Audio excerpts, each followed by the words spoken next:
Hello ladies and gentlemen, once again this is Jeremy Smith. I wanted to make a quick little video today to talk about Tamron's 28-75 for Sony E-mount. Now this is definitely a lens I'm going to be testing in a lot more detail, but as you guys can imagine, for some of the newer videos I've been doing that have a lot more production value to them, it takes a lot longer to make them. So since I'm getting a lot of questions about this lens already, I want to go ahead and make this video to answer some of the common questions and also get some ideas for what type of testing you'd like to see done more thoroughly as time goes on.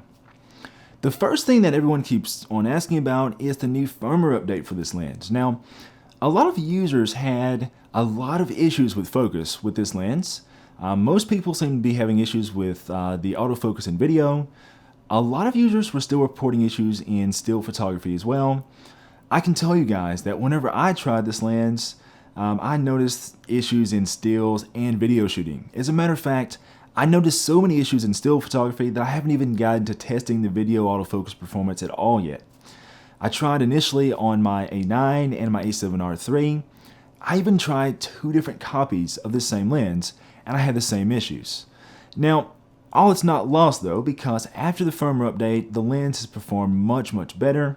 I actually purposely took a lot of photographs, where I knew that I was going to have issues. I could never really get a consistent pattern of when this lens gave me the most trouble, but I did notice a couple scenarios where I saw an issue happening over and over again, and I took those photographs and then I went and updated the lens and came back and everything was 100% better. So far so good.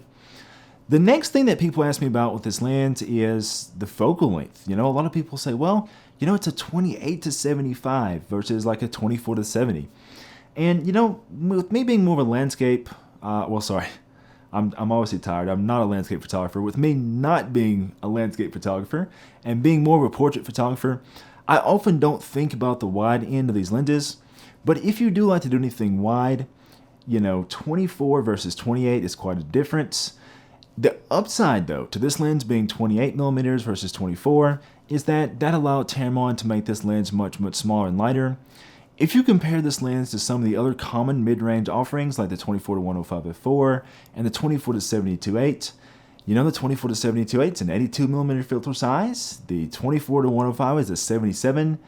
This Tamron lens though is a 67mm, so it's quite a bit more compact.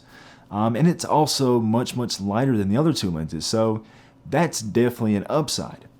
Now the other thing that people have asked me about with this lens is how it does in terms of bokeh. Now, this is the thing, and I don't mean to take anyone off, but mid-range zooms are not really ideal portrait lenses. Now that doesn't mean that you cannot take portraits with the mid-range zoom, but it's not going to be like a purpose-made portrait lens like something like an 85. Now, keep in mind, this next thing is just for illustrative purposes only, but I did take some photographs at f2.8 with the Tamron and also at f2.8 with the 85 1.4 G Master, and you guys can see how the bokeh performance out of the Tamron is very good, but it's not going to be as good as a dedicated portrait lens.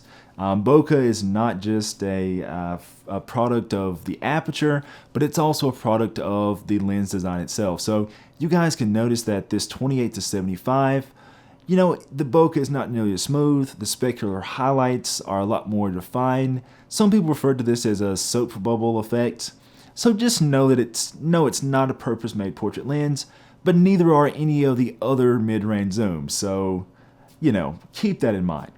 Now, in a future video, I will definitely be testing this lens against lenses like the 24-70 G Master and the 24-105 f4. Frankly, in a lot of ways, I think it's silly to compare this lens to the 24-70 G Master.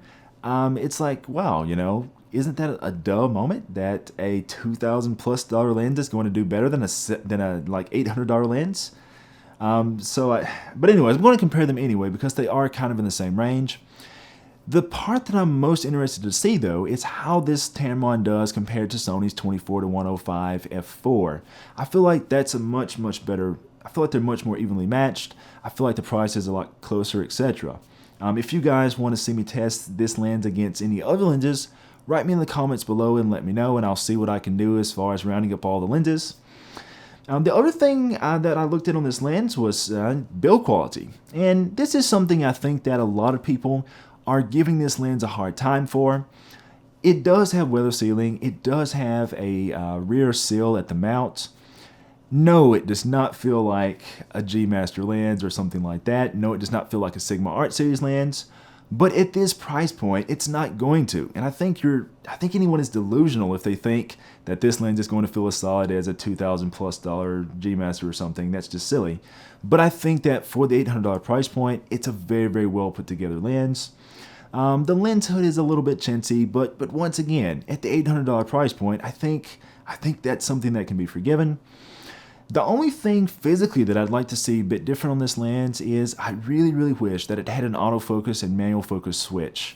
But aside from that, I think it's a nicely put together package. Anyways, this is just a first look after all, so I'm not going to go into a ton more detail here. Write me in the comments below and let me know what you'd like to see. Let me know what you'd like to see me compare this to. And I'm sure we'll get a little bit of a roundup video. I have some ideas already about a more exciting video that I can do for you guys. That's a little bit more in the feel, since you guys seem to like those types of videos. Also, keep in mind, as always, if you'd like to purchase anything, check out the affiliate link in the description below. If you go onto Bedford Camera and Video site, use the code THEGREAT at checkout, and that will let them know that I sent you their way, and that helps me get my hands on even more equipment to test for you guys. Also, don't forget to follow me on social media. I am known as Photog J the Great. Yeah, that's pretty self-explanatory at this point. I think it's well established that I'm great. So yeah, the name makes sense, right? Anyways, until next time guys, this is Jeremy Smith, signing off.